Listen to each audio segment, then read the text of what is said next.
Ya, halo, assalamualaikum warahmatullahi taala wabarakatuh. Salam satu hati dari kami satu profesi. Dalam video kali ini saya akan membagikan pengalaman saya bagaimana cara meluruskan rambut dengan mudah dan sangat sederhana. Perlu diketahui oleh teman-teman semua bahwasannya untuk dapat meluruskan rambut itu kita harus mengetahui dulu jenis-jenis rambutnya gitu. Di antaranya yaitu ada rambut masih normal, artinya rambut yang belum pernah disentuh oleh bahan kimia, atau lebih tepatnya belum diwarna atau belum di bleaching, atau boleh jadi ya masih original lah gitu. Itu beda dengan rambut yang sudah di bleaching.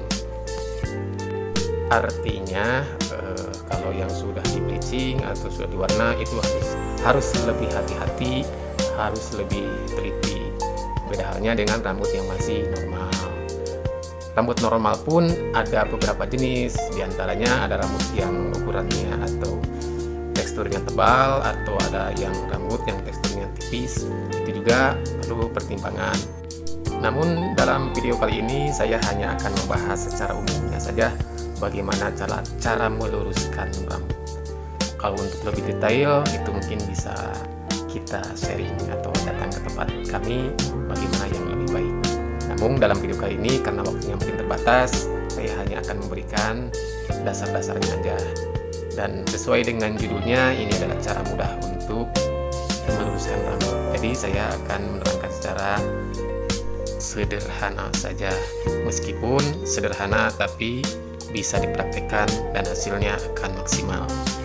Baik, yang pertama kita aplikasikan dulu obatnya, yaitu step pertama diusahakan setiap helai rambut tersentuh atau tertutupi oleh obat step 1 ini.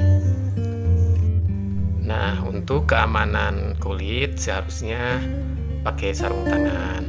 Namun saya di sini menunjukkan bahwa karena ini judulnya sangat sederhana, saya hanya mau tanpa memakai sarung tangan supaya tidak direpotkan dengan atribut-atribut yang kita miliki. Sebetulnya atribut-atribut itu hanyalah alat, dan sesungguhnya yang kita perlukan adalah skill atau pengetahuan. Oke, baik teman-teman semuanya. Sebetulnya saya ini agak greget sebetulnya teh. Kenapa gregetnya? Ketika itu saya saranin ke konsumen saya atau customer saya, sebaiknya dipotong dulu bawahnya, dirapihin. Namun karena customer saya menginginkan gondrong atau nggak mau dipotong, ya nggak apa-apa lah. Namun kalau menurut saya ini harusnya dirapihin dulu, karena yang pertama menghindari yang namanya semrawut atau nggak rapi lah nantinya gitu. Tapi karena ini adalah request dari customer saya, ya udahlah, nggak apa-apa, saya langsung hajar aja. Ya, kita kembali lagi kepada bagaimana atau tekniknya atau caranya mengaplikasikan obat pelurus ini kepada rambut. Yaitu diantaranya tadi udah diterangin bahwasanya setiap helai rambut sebisa mungkin harus terkena atau harus tertutup oleh namanya obat. Selain itu diupayakan jangan terlalu tebal-tebal, ngambil helaian rambutnya sekitar setengah senti atau 1 senti lah, 1 senti, biar mempermudah meratakan atau mengaplikasikan obat pelurusnya. Terus yang kita harus diperhatikan adalah yang kita beri obat itu seharusnya atau sebaiknya yang dikira-kira rambutnya panjang gitu. Bukan berarti yang pendek tidak boleh, namun sebetulnya ya yang tadi saya saranin itu seharusnya dirapihin yang pendeknya supaya lebih rapih gitu. Karena kalau dikasih obat pun tidak maksimal gitu, karena yang dibutuhkan setelah diobatin atau diaplikasi obat pelurus ini, setelah itu ada proses pencatokan gitu. Kalau untuk yang rambutnya pendek maka tidak akan bisa dicatok, itu maksudnya. Jadi yang diprioritaskan yang lebih harus sempurna atau lebih detail yaitu rambut yang panjang. Karena apa? yang saya katakan tadi, yang panjang rambutnya itu akan ada proses pencatukan. Karena proses pencatukan ini sangatlah penting dalam hal pelurusan rambut jika kita menginginkan hasil yang lebih bagus itu. Dan sebetulnya banyak hal lah yang harus dilakukan sebelum pencatukan pun. Itu harus pakai obat antifreeze atau pakai anti panas lah, ada khusus obatnya. Tapi karena dalam judul video ini adalah cara mudah sederhana, saya akan memberi tipsnya yang umum aja gitu. Nah, terus bagaimana ciri-ciri reaksi rambut terhadap obat atau reaksi obat sudah masuk terhadap rambut? Gimana ciri-cirinya? Nah, di situ kita harus jeli. Nah, di situ juga penting sekali. Banyak yang gagal, banyak yang istilahnya menjadi kering, jadi ngekrus atau istilahnya apa? Rambutnya rusak lah gitu. Itu akibat tidak memperhatikan yang namanya reaksi obat terhadap rambut. Karena kalau terlalu lama bisa juga jadi over, dalam artian berlebih gitu. Kalau berlebih apapun itu, jangankan dalam hal bahan kimia, hal-hal yang biasa juga kalau kita terlalu over dalam makan, dalam apapun kita itu tidak baik gitu ya. Apalagi ini yang namanya bahan kimia yang kita aplikasikan dalam rambut kita atau dalam rambut customer kita, itu harus hati-hati. Kita harus mengetahui kapan kita harus membilasnya dan kapan kita harus mensemutnya agar supaya pas durasinya gitu. Kalau tidak pas, kalau berlebih, ya bisa jadi mengakibatkan kering terhadap rambut atau rusak. Itu sangat fatal sekali itu. Meskipun bisa diperbaharui dengan cara pakai masker secara rutin, itu pun sangat berapa persen lah untuk penormalannya juga. Nah, dalam hal ini saya katakan juga penting sekali untuk mengetahui bagaimana reaksi obat terhadap rambut supaya tidak over atau masih belum matang. Bisa jadi belum matang, udah dibilas atau udah disemut, itu tidak baik juga. Kalau belum pas, kita udah keramas atau apa gitu ya. Yang lebih bahayanya lagi kalau udah over, udah berlebih, itu lebih bahaya lagi. Mending kalau tidak berlebih, itu masih bisa diulangi atau istilahnya bisa ditambah obat. Tapi kalau sudah over, itu sangat fatal. Nah, gimana ciri-cirinya? Di antaranya reaksi terhadap obat, si rambut akan terlihat layu. Terlihat layu, dan cara kita mentesnya adalah dengan mengambil satu helai atau dua helai rambut dengan menariknya, apakah itu sudah elastis atau udah lentur atau gimana. Nah, itu baru kita proses penjepitan dua jari. Itu harus sangat teliti, apalagi kalau dalam kondisi rambutnya yang sudah terkena warna atau bleaching. Wah, itu sangat rentan sekali, berbahaya sekali dalam kesehatan rambut. Ya, diantaranya itu teman-teman sekalian, teman-teman yang nonton video ini, diantaranya adalah kita harus mengetahui dulu reaksi rambut atau reaksi obat terhadap rambut gitu. Di antaranya adalah sudah terlihat layu, dan cara mendeteksinya adalah dengan menarik beberapa helai rambut. Jika sudah elastis, itu bisa dilanjutkan dengan proses pensemutan atau penjepitan secara dua jari gitu. Itu diantaranya. Ya, saya tekankan lagi, harus diperhatikan dalam hal reaksi obat, karena itu sangatlah fatal. Berlebih lebih fatal, kurang tidak maksimal. Baik, itu diantaranya, yaitu harus memperhatikan reaksi rambut terhadap obat. Oh ya, teman-teman yang melihat video ini yang belum subscribe, tolong dibantu untuk di subscribe-nya ya, dan like-nya jangan lupa jika ini bermanfaat, jika ini membantu teman-teman semua. Dan jika tidak membantu atau ini adalah hal yang mengganggu, ya udah skip aja. Nah, kembali pada pengalaman saya tentang bagaimana reaksi obat terhadap rambut. Nah, biasanya yang tadi saya katakan dari awal-awal, itu ada bermacam-macam jenis rambut, dan ada rambut yang sudah terkena bahan kimia atau diwarna.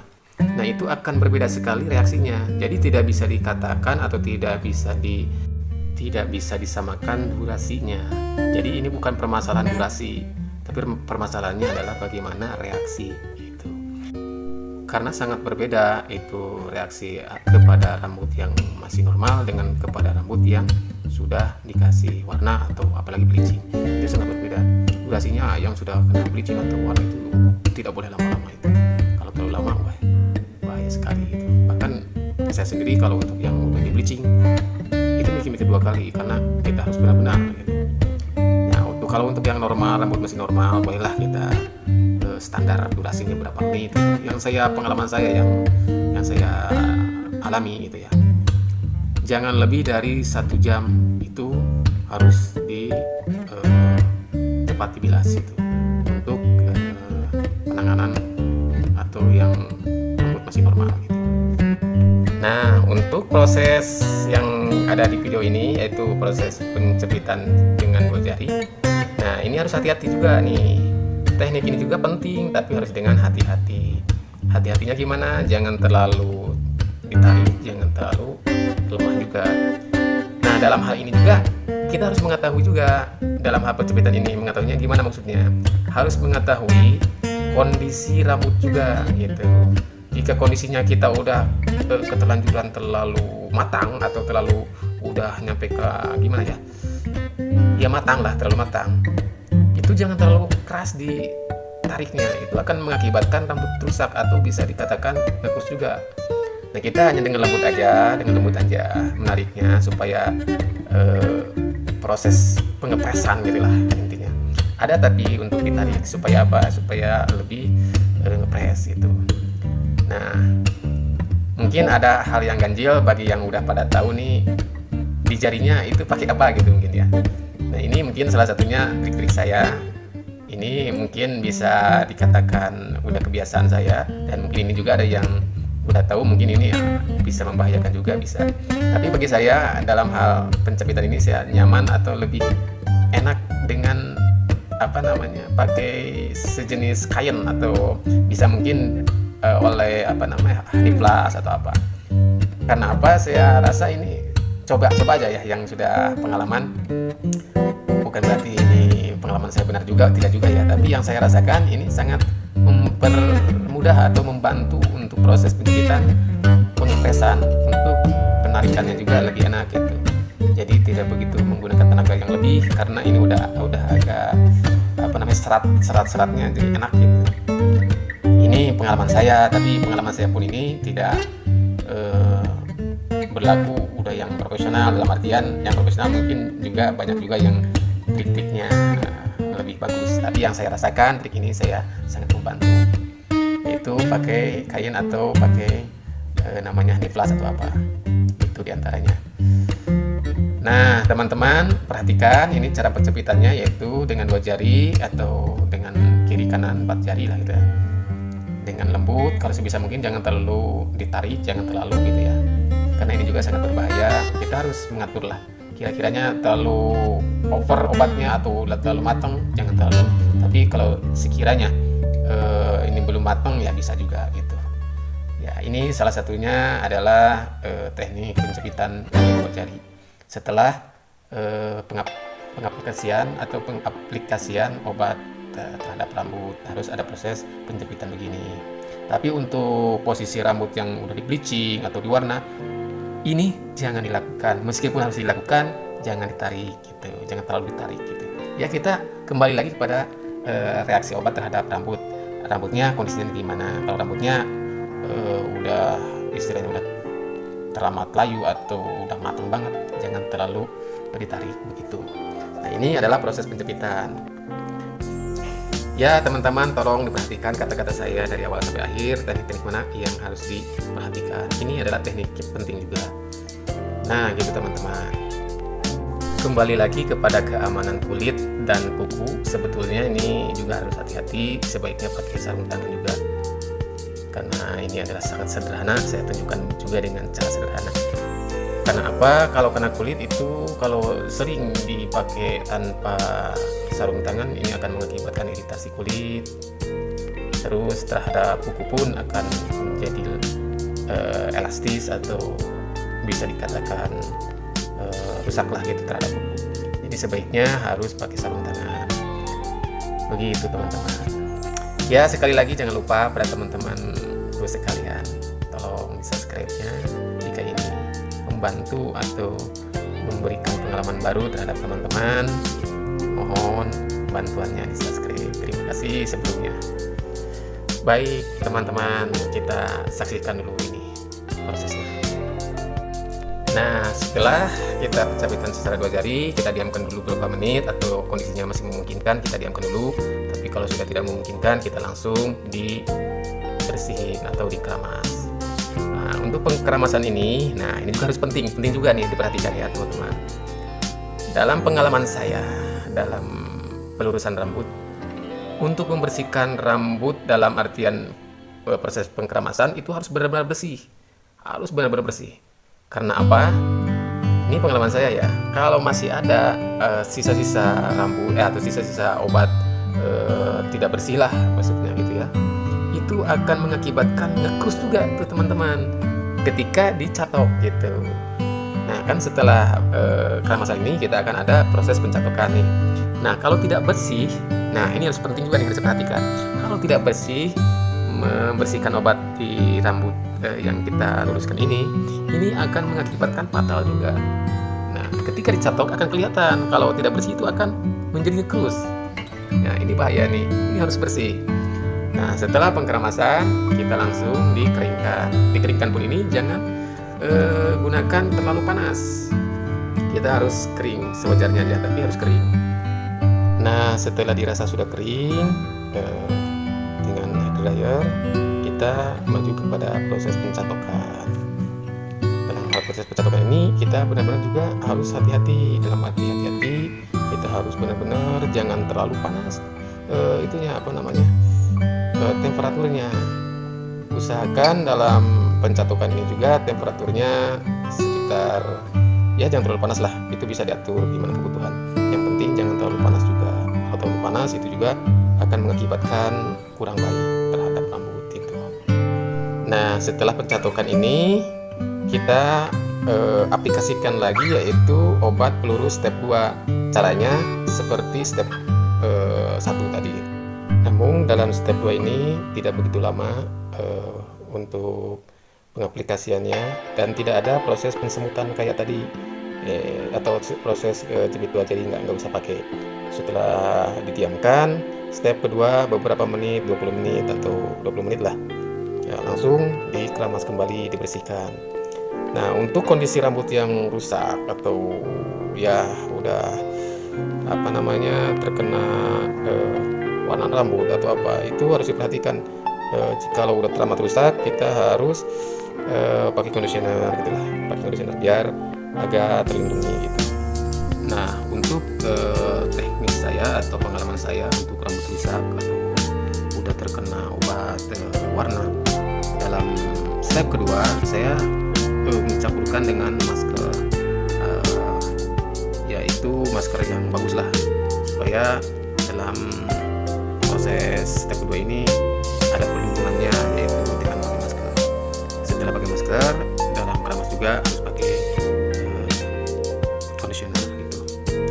Nah setelah dikeringkan kita pencatokan lagi, tapi catok sekarang tidak se ekstrim kayak pencatokan yang pertama tadi, karena yang pertama tadi adalah itu sangat menentukan juga untuk lurus tidaknya rambut.